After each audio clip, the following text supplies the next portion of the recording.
Hi guys, Jerry from BereanNation.com. Just here to answer a question I get a lot.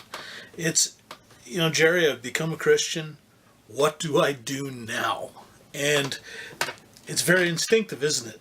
There's more to the story. Well, let's talk about what the very first group of Christians did when the very day they became Christians. It says here, verse 41 of Acts chapter 2, "So then, those who had gladly received his word were baptized, and that day there were added about 3,000 souls. They were continually devoting themselves to the apostles' teaching, to fellowship, to the breaking of bread, and to prayer." Those are the four basic activities of the Christian life. I've heard it referred to as the four spiritual food groups. I'll tell you, it's a lot of work, but it's also great joy. Here it says, those who had received his word were baptized. The very first thing you should consider as a new Christian is to be baptized. It is something Jesus did. He has commanded his followers to do it. Does it save you? Not in the sense of your justification from sin and your redemption to God, no, but in the sense of your sanctification and the making of yourself holy so that you can be presentable to him when he finally does come back for us. Then it says they were continually devoting themselves. Why were they continually devoting themselves? Well, frankly, they had to do it continually because this is an ongoing activity of Christians, and they kept continually devoting themselves because, well, frankly, it's not easy. It's hard work. Okay? You have to be willing to put in the work to see the results at the other end. Now, what did they continually devote themselves to? The first thing was the apostles' teaching. We find that here in our Bible, the very Word of God. If you are not willing to read the Word of God to find out what it says, maybe you don't want to do this. Don't get me wrong. This is, in fact, a really necessary thing for you to do, but you might really want to think about repenting if, well, I don't need to read the Bible, is what is going through your head right now.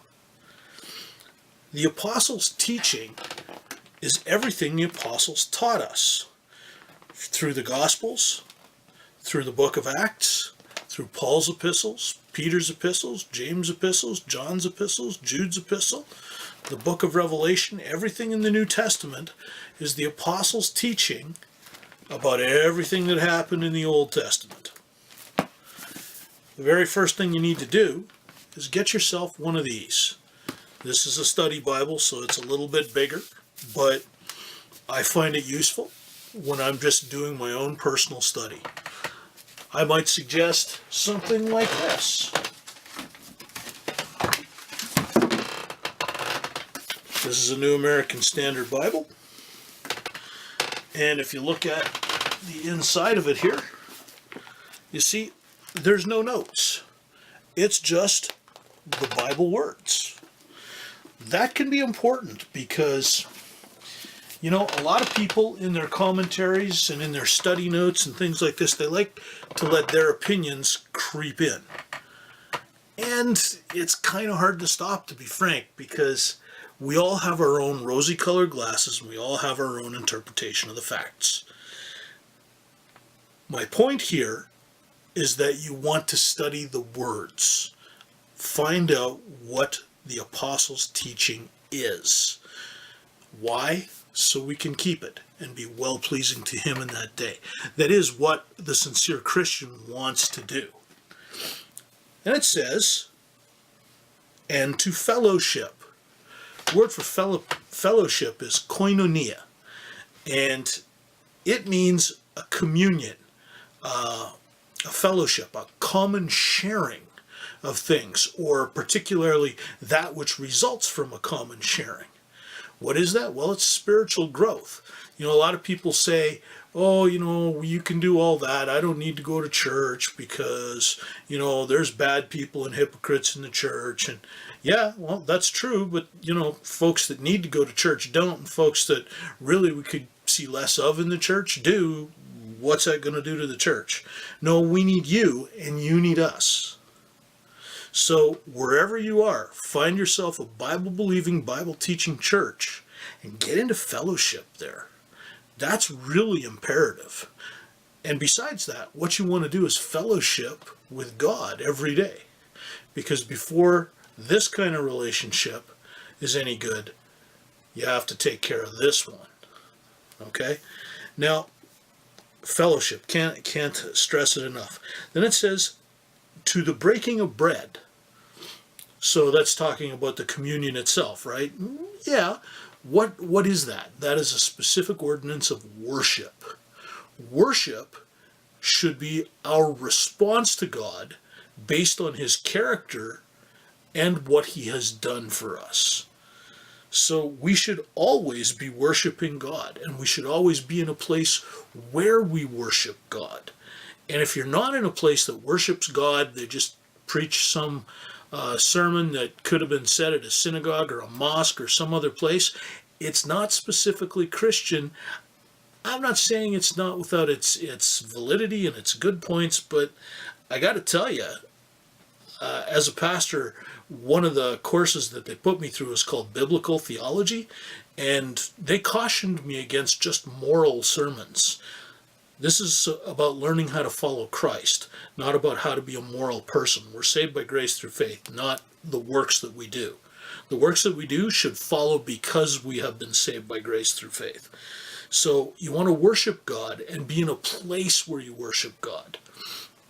And the last thing here is prayer. This is probably the foundation on which everything is built other than the Word of God. If you're in a place where they're not praying, you're probably not in a very good place. And if they're not praying, you need to be praying.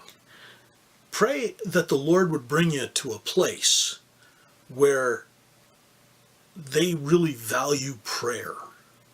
What is prayer? Prayer is simply honest and open communication with God. And I might add, it's two-way. I'm not going to explain a lot about that here because it's not my topic, but you should be communicating with God and then listening for what God has to say to you. Prayer. And there's a couple of kinds of prayer. There's the prayer of thanksgiving. There's a prayer of intercession. There's a prayer of, you need stuff. Pray for that kind of thing. But you need to pray, and you need to be in a place that they pray. Now, all of these things, you can do this all off on your own, but it really only finds its full context and its full effect in the Christian life when you come together with other people who are Christians who want to follow the Lord. So, Acts chapter 2, verses 41 and 42, check it out. That's just a little advice from your friendly BereanNation.com, where we search the scriptures daily to see if it's so. God bless you.